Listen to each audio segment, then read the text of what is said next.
Gentlemen. Hello, and welcome back to Games That I Find Awesome.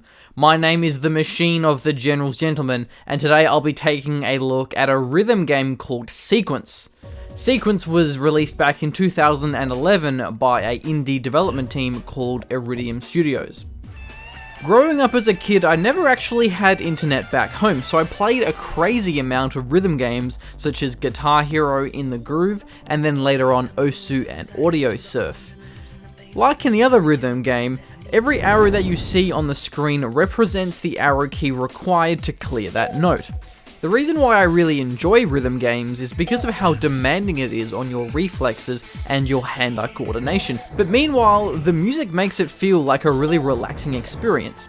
The reason why Sequence is so unique is the way that it takes the rhythm game genre and really pushes it further. It adds in strategy, narrative, humor, and RPG elements. In Sequence, you're not just playing a song, you're fighting an enemy. To do so, you have to simultaneously manage and swap between the three boards, each responsible for their own purpose. The red defender board is where you'll be spending most of your time. Any note that falls through here that you don't actually hit, you lose a life point directly, so it's very important that you don't miss notes in the defender board. Secondly is the green spellcasting board. Here, whenever you cast a spell, you have to execute a certain sequence in order for that spell to be successful and to damage your opponent. And lastly is the blue mana board. Every note that you get here gives you 1 point of mana, which you'll need to actually cast the spells. When you actually start looking at the spellcasting aspect of Sequence, things start to get pretty intense. You do get access to a rather wide range of spells, and each do different things, but they all require a certain sequence to actually cast them. Some are harder than others. However, you only have access to a small number of them when you actually get into a battle, so you do have to work out which styles and which spells work best for you. Certain opponents can have different traits that affect how you play and which spells are the most viable. For example, some have a really high board speed, so you want to make sure that you have easier and simpler to cast spells, because if you do miss a single note, the spell won't work. Other enemies have a lot of offense that overload you with a high amount of high damage dealing notes. In that case, you want to have a lot of defensive spells such as barrier or healing spells. Each opponent you fight then has a certain song to go with it, and the notes on the screen actually correspond with the music in the song, and that's really great for the immersion. The music was actually produced in-house, and they've done a fantastic job with it. The tracks are really good to listen to, and they do fit the style of the game quite well. The only issue that I do have with the music is that the songs are heavily recycled between the various opponents, and that means that the songs can get very repetitive as you have to listen to the same songs over and over again. But fortunately, the music is actually good, otherwise that would be a really big problem. Next thing I'll mention is the RPG aspect of Sequence. Each monster that you slay grants you experience, which levels up your statistics to give you certain bonuses in fights.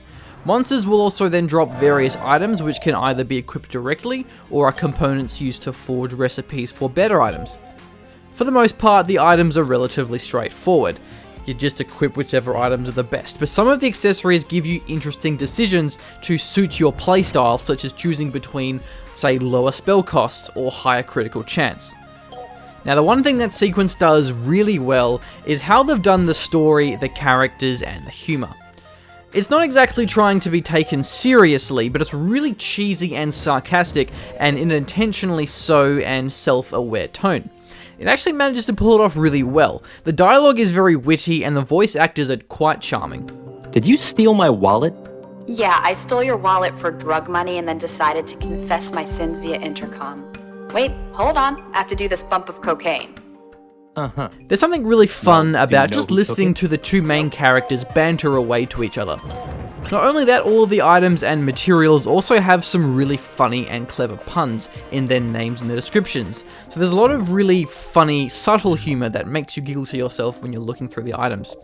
But the best part in terms of the humor would definitely have to be the Guardians. Each Guardian is a boss with a rather particular stereotype. Everything from Eddie, the deep husky-voiced, manly, self-narrating 1940s noir detective, to Percival, a Victorian-era nobleman trying to hurl insults at you. Good sir, I do posit that your mother has maintained intimate relations with men other than her chosen spouse.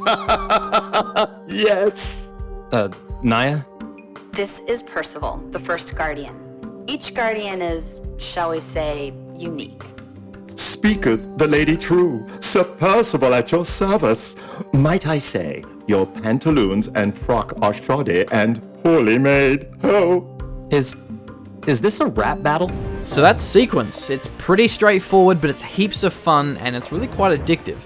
The guys at Iridium have done a fantastic job, and the best part about it is that it's literally just $5 on Steam. For $5, I would recommend Sequence to anyone. Even if you're not really a fan of rhythm games, I think you'll actually find Sequence is rather easy to get introduced to the genre because of the RPG elements, the fully voiced story, and the humor. But that'll wrap up this video of why I think Sequence is awesome. Thanks for watching. My name is The Machine of the Generals Gentlemen. Be sure to subscribe to find out what is my next game that I find awesome.